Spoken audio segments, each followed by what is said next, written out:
في أيديهم الذي سألوه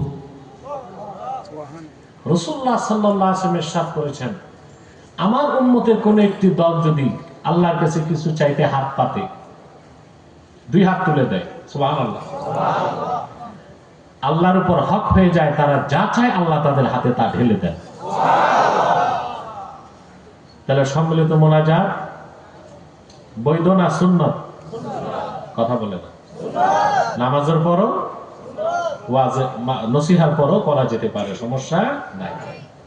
আর মোনাজাত দোয়া হবে হাত তুলে, এটাও হাদিস থেকে প্রমাণিত।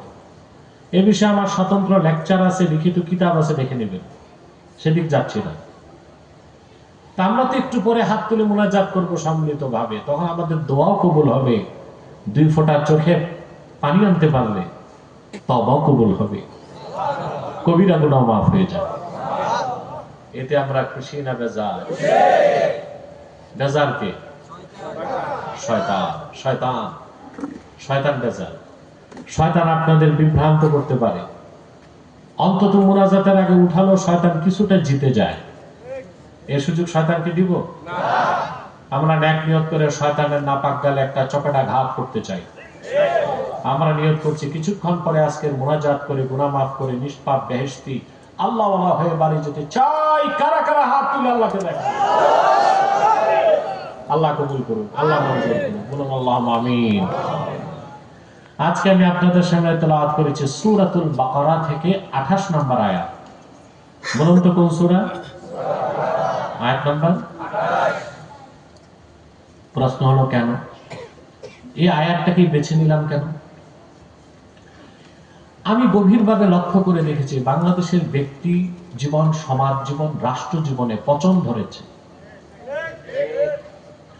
বেনারসের সংখ্যা বেড়ে যাচ্ছে, আনুপাতিক হারে সুদখোর ঘুষখোরের সংখ্যা বেড়ে যাচ্ছে, জেনাবে বিচার, সহিংসতা, সন্ত্রাস, লুটপাট, খাদ্যে ভেজাল, হানাহানি, খুনরেজি আনুপাতিক হারে বেড়ে চলছে। সরকার আসে, সরকার যায়, সনদ হয়, সংবিধান হয়, সংস্কার হয়, সবকিছু হয়, সেটআপ চেঞ্জ হয়, সিস্টেমের কোনো পরিবর্তন নাই, মানুষের কোনো পরিবর্তন নাই, মানুষের মধ্যে গুণগত মানের উন্নয়ন নেই।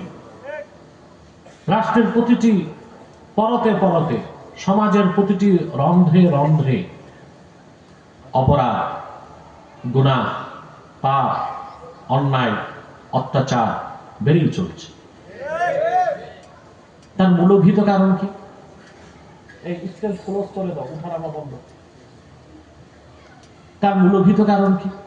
গভীরভাবে লক্ষ্য করে দেখলাম সকল গুনাহ মানুষ করে ভোগবাদের কারণে। কিসের কারণে? ভোগবাদ।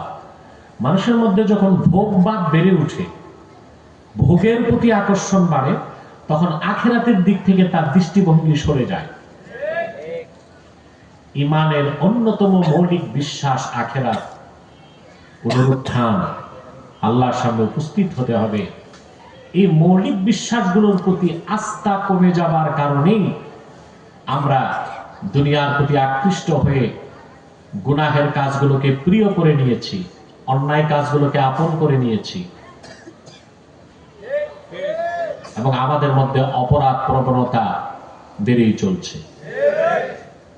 সে লক্ষ্যে আখিরাত ও পরকাল, মৃত্যুর পরে আল্লাহ জিন্দা করবেন, আল্লাহর সামনে দাঁড়াতে হবে, ঈমানের এই মৌলিক বিষয়গুলোর উপর কিছু কথা বলতেই সূরা বাকারা থেকে 28 নম্বর আয়াত তেলাওয়াত করেছি।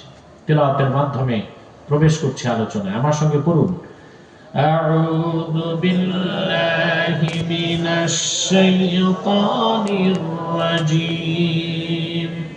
বিসমিল্লাহির রাহমানির রাহিম।